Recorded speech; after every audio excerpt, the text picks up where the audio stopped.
Welcome once again dear students, I am Ajit Kaur at Edugrade Science. और अब हम लेके आए हैं इस वीडियो के अंदर the most important 3 mark questions. Full chances है कि कल के पेपर के अंदर आपको ये क्वेश्चंस देखने को मिलेंगे, स्पेशली फॉर यू। ये क्वेश्चंस को सिलेक्ट करके हमने निकाला है। 100% चांसेस है कल के पेपर के अंदर यही क्वेश्चन मिलेंगे। फटाफट हम लोग देखते हैं फर्स्ट क्वेश्चन कौन सा है। तो फर्स्ट क्वेश्चन आ जाता है हमारा, explain the logistic growth. NCERT के अंदर 2 क्वेश्चंस दे रखे हैं ग्रोथ को लेके, एक है एक्सपोनेंशियल ग्रोथ, दूसरा है लॉजिस्टिक। क्योंकि लॉजिस्टिक को हम most realistic type of growth मानते हैं, इसलिए चांसेस ज्यादा है कि लॉजिस्टिक ग्रोथ आए। ग्राफ दे रखा है जिसमें एक्सपोनेंशियल लॉजिस्टिक दोनों शो किया है। अगर बोले तो ग्राफ को भी बना देना, ठीक है। Clear cut paragraph text book में दिया है, पूरा छाप देना है उसके अंदर, फुल 3 मार्क्स ऑब्टेन करोगे।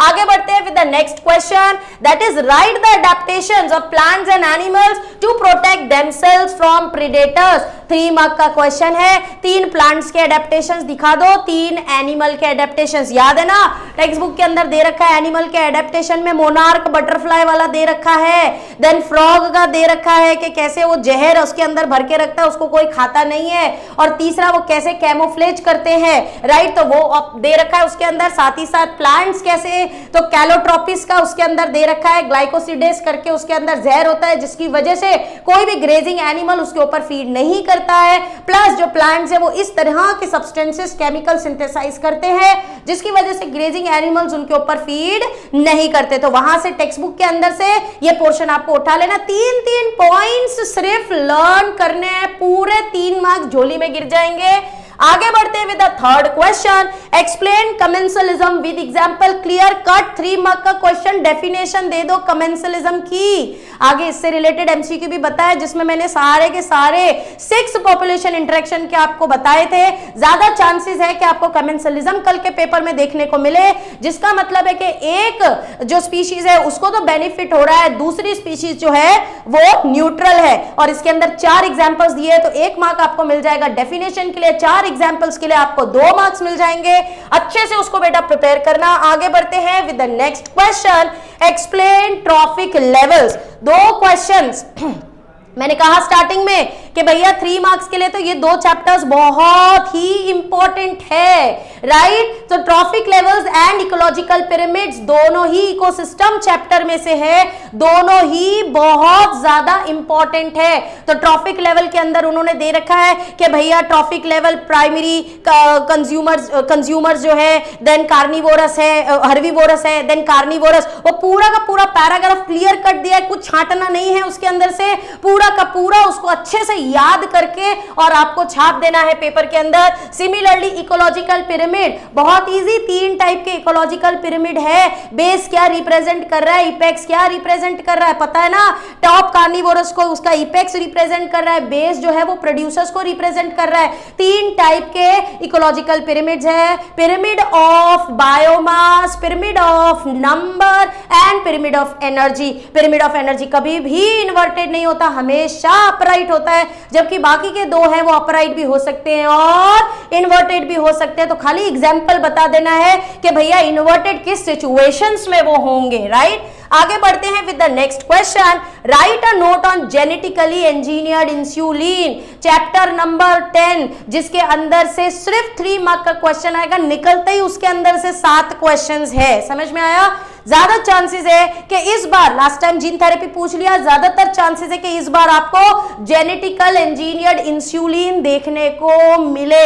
बहुत इजी है, ह्यूमन इंसुलिन का डिस्क्रिप्शन दे दो, क्या तकलीफ आई उनको जेनेटिकल इंसुलिन बनाने में, उसके बारे में मेंशन कर दो। कौन सी कंपनी आई, अमेरिका की एली लिली कंपनी आई। ऐसे 2 डीएनए सेगमेंट्स निकाल लिए ढूंढ के, which were responsible for the synthesis of A and B chain disulphide bridges से उसको जोड़ के और उन्होंने इंसुलिन बना दिया। तो वो पूरा पैराग्राफ लिख देने का। नेक्स्ट क्वेश्चन पे प्रोसीड करते हैं, explain the resistance in tobacco plant. Explain the resistance in tobacco plant, कैसे रेजिस्टेंस होता है, तो उस मेथड को क्या बोलते हैं। उस मेथड को बोलते हैं आरएनए इंटरफेरेंस। समझ में आया? कुछ भी तरीके से एग्जाम में क्वेश्चन पूछ सकते हैं, दिमाग लगाना, समझना कि क्या पूछ रहे हैं, राइट? आरएनए इंटरफेरेंस या फिर explain resistance in tobacco.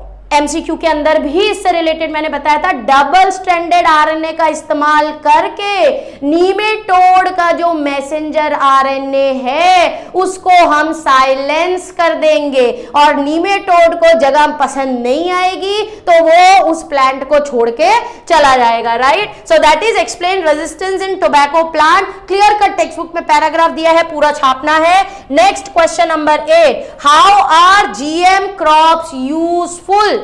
6 points दे रखे हैं टेक्स्ट बुक्स के अंदर। भैया रेजिस्टेंस है to drought, nutrient value soil की बढ़ाएगा, राइट? फिर वो न्यूट्रिशन फूड की बढ़ाएगा, तो vitamin A rich golden rice दे रखा है। 6 पॉइंट टेलर प्लांट, 6 पॉइंट्स दे रखे हैं, बस वो ध्यान में रखने हैं बेटा। नेक्स्ट आ गया, और जीएम क्रॉप का डेफिनेशन तो आपको मालूम है ना, किसी भी ऑर्गेनिज्म का यानी प्लांट का अगर हमने जेनेटिक कॉन्स्टिट्यूशन को अल्टर किया है तो हम उसको जेनेटिकली मॉडिफाइड क्रॉप बोलते हैं। एक्सप्लेन सेकेंडरी ट्रीटमेंट इन सीवेज ट्रीटमेंट प्लांट। हो सकता है प्राइमरी भी दे दे, लेकिन वो ज्यादातर 2 मार्क के लिए सही है। फिल्ट्रेशन, सेडिमेंटेशन, 2 चीजें उसमें आ जाती है। 3 मार्क के लिए इंपॉर्टेंट है तो वो है हमारा सेकेंडरी ट्रीटमेंट, जिसको बायोलॉजिकल ट्रीटमेंट भी बोलते हैं। तो एग्जाम में ध्यान रखना, सेकेंडरी ट्रीटमेंट की जगह बायोलॉजिकल ट्रीटमेंट भी, क्योंकि हम वहां पे माइक्रोब्स का इस्तेमाल करते हैं। तो बस बता देना है कि 4 कौन सी टांकियों में से भैया वो पास हो रहा है। तो एरेशन टैंक है, उसके बाद में फिर कौन सी टैंक है, उसके बाद में फिर कौन सी टैंक है, और लास्ट में वाटर के प्योरीफाई करके नदियों में छोड़ दिया जाता है। Very easy question. नेक्स्ट आ गया question number 10, right a note on biological control of paste and diseases. देखो इसको आप टैब्यूलर फॉर्म में प्रिपेयर कर लो, आराम से याद हो जाएगा। समझ में आया? तो टैब्यूलर फॉर्म के अंदर लिख दो कि भैया वो जो लेडी बग बिटल है वो किसके कंट्रोल के लिए, तो यहां पे आप लिख दो माइक्रोब या फिर बायोलॉजिकल कंट्रोल एजेंट, और यहां पे वो किसको कंट्रोल कर रहा है, तो भैया एफिड्स को कंट्रोल कर रहा है। समझ में आया? बाकी टेबल के अंदर भी मेंशन कर दो, ट्राइकोडर्मा का मेंशन कर दो, फिर ये अपना बेसिलस थ्रुंजिएंसिस का मेंशन कर दो, वो किसको किसको कंट्रोल कर रहा है उसके सामने टेबल बना देने का, फटाफट कंटेंट क्लियर हो जाता है, मार्क्स भी पूरे मिल जाते हैं। आगे बढ़ते हैं with the next one. Okay, next question is explain the acquired immunity. 3 marks में वैसे तो एक्वायर्ड और इननेट इम्यूनिटी आपको दोनों आ सकता है, राइट? अभी चांसेस है कि एक्वायर्ड इम्यूनिटी वो लोग आपको पूछ ले। बहुत इजी है, 2 तरह की एक्वायर्ड में देखने को मिलता है हमें response, primary response, secondary response. Primary response slow होता है ना, टाइम लेता है। जब बॉडी में हमारे घर में भी कोई रिश्तेदार आते हैं, हमें टाइम लगता है ना उन्हें पहचानने में, मम्मी को पूछते कौन है, अंकल है, आंटी है, बताते हैं वो लोग। वैसे ही कोई माइक्रोब हमारी बॉडी के अंदर घुसता है तो हमारी बॉडी को टाइम लगता है उसको आइडेंटिफाई करने में, इसलिए वो स्लो रिस्पांस देती है। लेकिन सेकेंडरी रिस्पांस जो होता है इंटेंस होता है। जैसे ही दरवाजे पे मेहमान आते हैं हम नमस्ते आंटी तुरंत कर देते क्योंकि हम उन्हें पहचानते हैं। तो हमारी बॉडी भी जब वो माइक्रोब सेकेंड टाइम एंटर करता है उसको तुरंत पहचान लेता है और तुरंत रिस्पॉन्स देता है, राइट? ये दोनों responses are given in the body due to B and T lymphocytes. उसका थोड़ा सा डिस्क्रिप्शन दे के एंड कर देना विद 2 टाइप्स ऑफ इम्यूनिटी जो हमें इन दोनों की वजह से देखने को मिलती है। That is humoral immunity and another one is known as अपने क्या बोलते हैं उसको, नाम याद मुझे अभी ख्याल नहीं आ रहा है, सेल मीडिएटेड इम्यूनिटी। क्लियर है माइंड में? आगे बढ़ते हैं विद द नेक्स्ट क्वेश्चन। तो एक्वायर्ड हो गया हमारा। नेक्स्ट क्वेश्चन है right a note on cancer detection and diagnosis. मैंने पहले ही कहा मोस्ट इंपॉर्टेंट, 1 क्वेश्चन 2 क्वेश्चन आपको इसमें से मिल ही जाएगा, राइट? 3 मार्कर में right a note on cancer detection and diagnosis. आगे मेथड दे रखी है, पहले पॉइंट के अंदर उन्होंने दे रखा है एक्सरे कर सकते हैं, सीटी यानी कंप्यूटर टोपोग्राफी, और तीसरा दे रखा है एमआरआई मैग्नेटिक रेजोनेंस इमेजिंग। 3 दे रखे हैं। नीचे जाओगे तो और उसके अंदर टाइप्स दे रखे हैं, मोनोक्लोनल एंटीबॉडी एंटीबॉडीज हम प्रोड्यूस कर सकते हैं। देन उसके अंदर दे रखा है उन्होंने कि वायरस का इस्तेमाल कर सकते हैं। देन उन्होंने मॉलिक्यूलर डायग्नोसिस, ऐसे करके उन्होंने पॉइंट्स दे रखे हैं, आप देखना टेक्स्ट बुक के अंदर, बहुत ईजी है।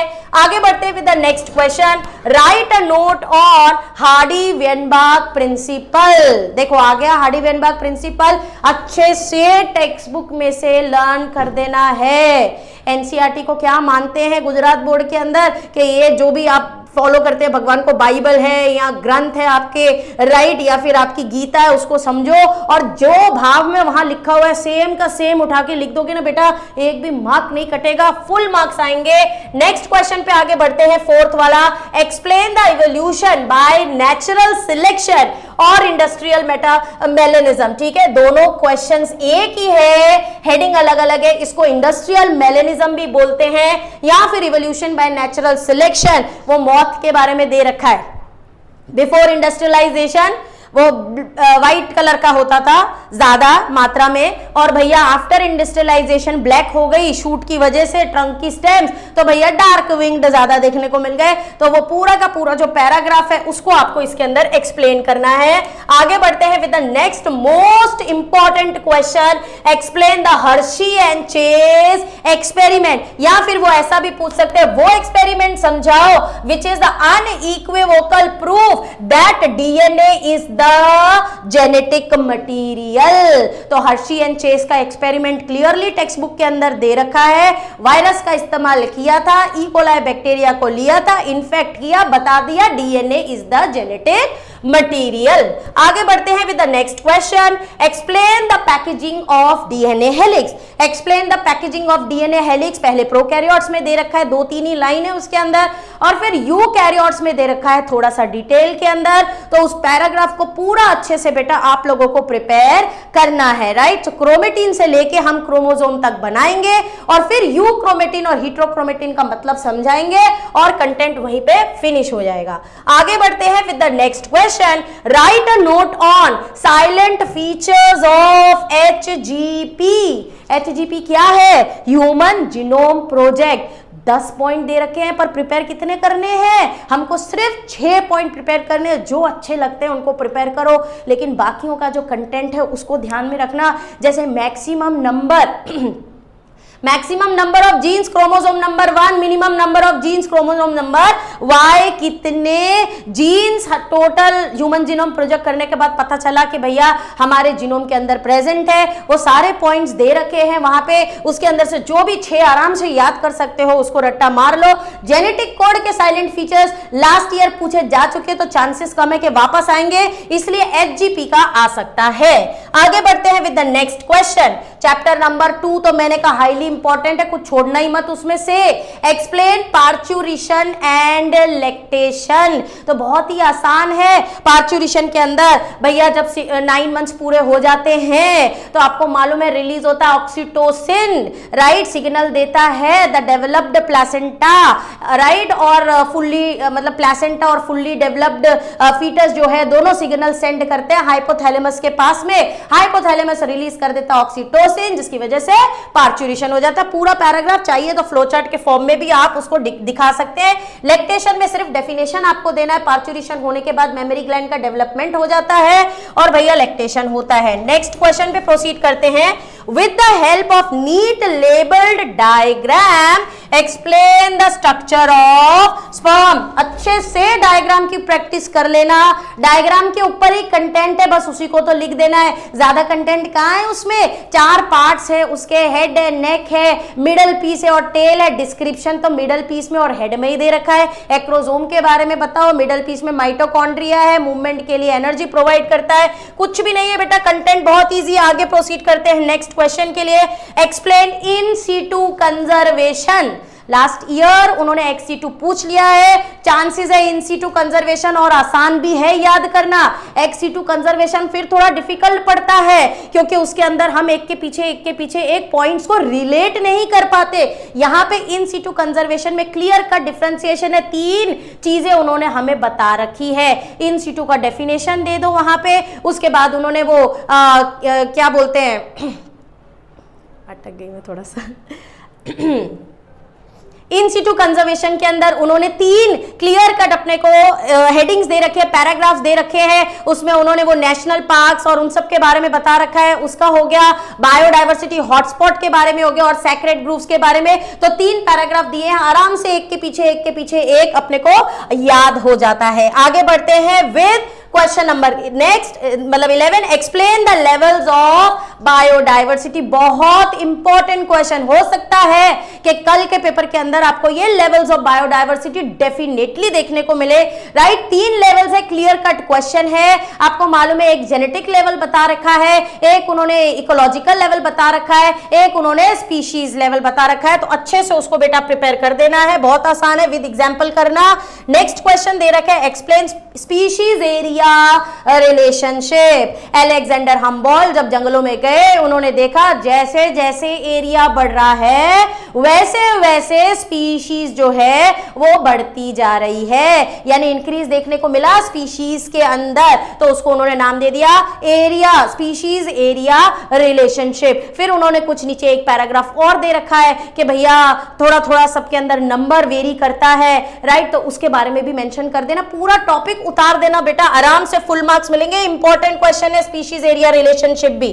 नेक्स्ट क्वेश्चन पे प्रोसीड करते हैं, यानी कि last question, give the hypothesis for higher biodiversity in the tropical areas. इसके भी चांसेस है क्योंकि इसके अंदर भी क्लियर कट 3 पॉइंट दे रखे हैं। ट्रॉपिकल एरिया में सोलर एनर्जी ज्यादा है, तो ज्यादा प्रोडक्टिविटी होने की वजह से वहां पे हमारे को हायर बायोडायवर्सिटी देखने को मिलती है। साथ ही साथ उसके अंदर दूसरा पॉइंट दे रखा है कि भाई कम डिस्टर्बेंस होने की वजह से ट्रॉपिकल एरिया के अंदर हमें हायर बायोडायवर्सिटी देखने को मिलती है। 3 पॉइंट्स टोटल दे रखे हैं, टेक्स्ट बुक में देखो, तीनों छाप दो, फुल मार्क्स मिलेंगे, right. So these were the 3 marker questions. 100% possibility है कि कल के पेपर के अंदर इन्हीं क्वेश्चंस के अंदर से आपको 3 मार्कर क्वेश्चंस मिलेंगे। अच्छे से इनको प्रिपेयर कर दीजिए। Soon we will come back with the 4 marker questions as well. Thank you.